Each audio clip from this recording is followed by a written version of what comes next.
Let's look at 5 backyard animals that can pay you monthly. Now, these animals are common, or they can be common to everyone, but just very few people know how to take advantage of them. Now, when I talk about backyard, I mean you don't have to go very, very big. You don't have to go into the commercial farming system. Just a subsistent system is very, very okay, where you have just your backyard or your compound somewhere around, and you get these animals, or you get something for an area for them, build something for them, and you're good to go. Yes, these animals are very, very, very, very productive, and not so difficult to care and maintain, except a few of them. But then, even those ones that can be quite demanding, the return on the investment can be very, very massive. Very, very, very, very massive. Now, number one on the list is snail farming.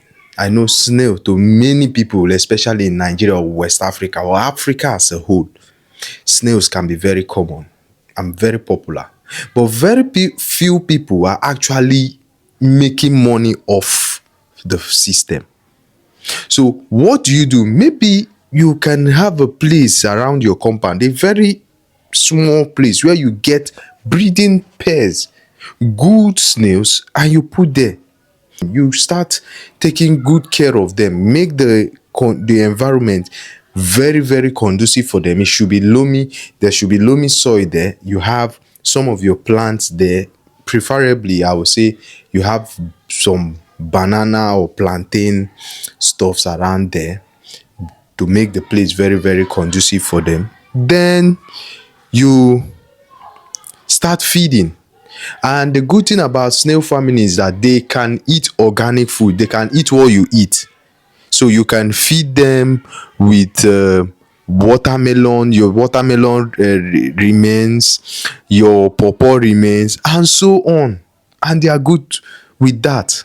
So snail farming is a very, very, very, very productive and highly effective farm animals that you can go into from the comfort of your home in your backyard, and you see a lot of good cash in return. Now, when it comes to selling, you want to reach out to restaurant owners around you, fast food people around you, and tell them you're into these things, so you don't have to, or they don't have to start going to the market looking for them. They can come to you, or they place order and you deliver. As easy and as simple as that. Number 2 on the list, I will go with poultry. And in this poultry, we have different beds when it comes to poultry, but we are looking at layers. Remember, we are looking at animals that can pay us monthly, so we look at layers. Now, you can make money from layers in 2 ways: selling the beds, selling their eggs. Now, you want to have at least a tangible amount of beds there, make the environment very suitable and conducive for them, proper ventilation and everything, the right feed, and then you're good to go. You are good to go.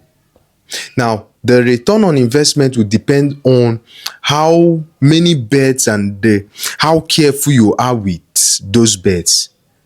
Yes, and I would advise, don't go into poultry with the mindset of, oh, let me hit it very hard. No, you might be overwhelmed with the whole thing, and then your beds would be greatly affected. You take it easy. You can start with 50 beds, 100 beds. You're okay. You grow with experience. You see the challenges and where to improve, and you go in bigger next time. You understand? So that is number 2 on the list. Number 3 on the list is one very, very underrated animal: rabbit farming. Do you know that with just 2 rabbits, you can actually end the year? Maybe you got the 2 rabbits in January. Before December, those 2 rabbits can give you up to 50 rabbits. Do you know it's possible? Yes. The rabbits are highly productive, highly productive. And just like snails, they can eat what you eat. So if you don't have money, or grasses too, so if you don't have money to get their pellets or get some of these chicken feeds, because they can actually eat that too, then you can go local, organic. Grasses are there, you feed them on grasses, or some of the foods you eat, they are that easy. And if you want to go local, then that's fine. But if you want to go with proper breeds, New Zealand, chinchilla, and so on, that is also fine. You can also target people who use them for meat, or you target farmers. The market is very wide, very wide, and it's very highly productive. That's number 3 on the list. Number 4 is catfish farming. Catfish farming. If you check through the channel, you'll see where I interviewed one of the most successful fish farmers in Nigeria. His location is in Port Harcourt, but he took us through some of the very basic and essential tips and guides we need to know for everybody or anybody trying to get into fish farming. In fact, I was able to ask him some more questions that you would find in the channel. Just go through the videos, you'll see them. And his answers have been mind-blowing. So you don't want to go into fish farming with the mindset of hitting it big, just like I said in the poultry farming. You make sure you go in with the capacity you can handle. So if your compound is not so spacious, you can start with 500 fingerlings, 500 fishes, or at most 1,000, and grow with that. You can start with trampoline. You don't need to start building concrete ponds, because that is because that can be very expensive. Yes, so you want to go with a more affordable system, which is the tank system, and grow with that. In few months, you're ready to start harvesting your fishes, and the income can be massive. Yes. And number 5 on the list is one very popular animal that a lot of people overlook too: dog breeding. Now, in this one, for you to make tangible money, you must be very intentional. You must go for quality.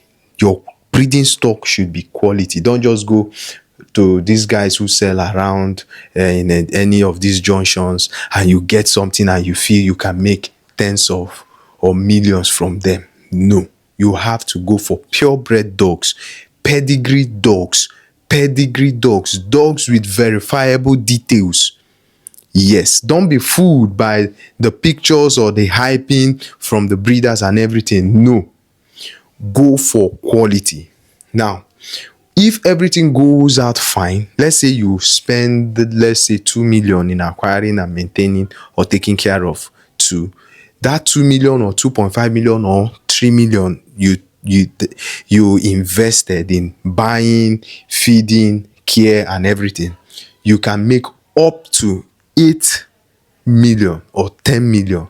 So your gain, after subtracting everything you've spent in, your gain can go from 3 million to 6 million and above.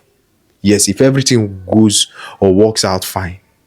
That is it. These 5 businesses I just mentioned, or these 5 animals I just mentioned, you can have them in your backyard and they are giving you money.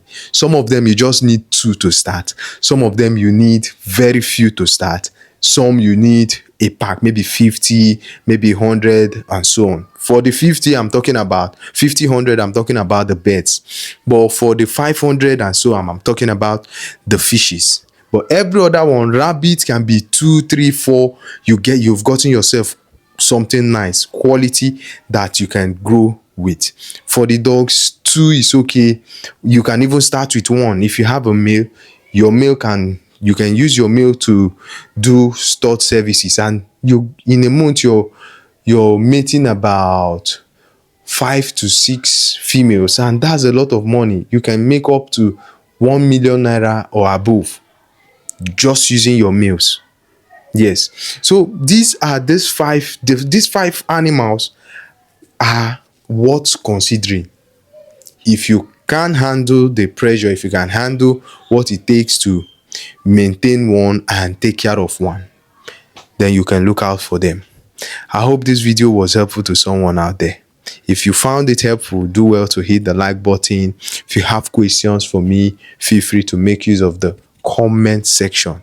If you have not yet subscribed to this channel, do well to hit that subscribe button, and don't forget to turn on the notification bell. I'll see you next time.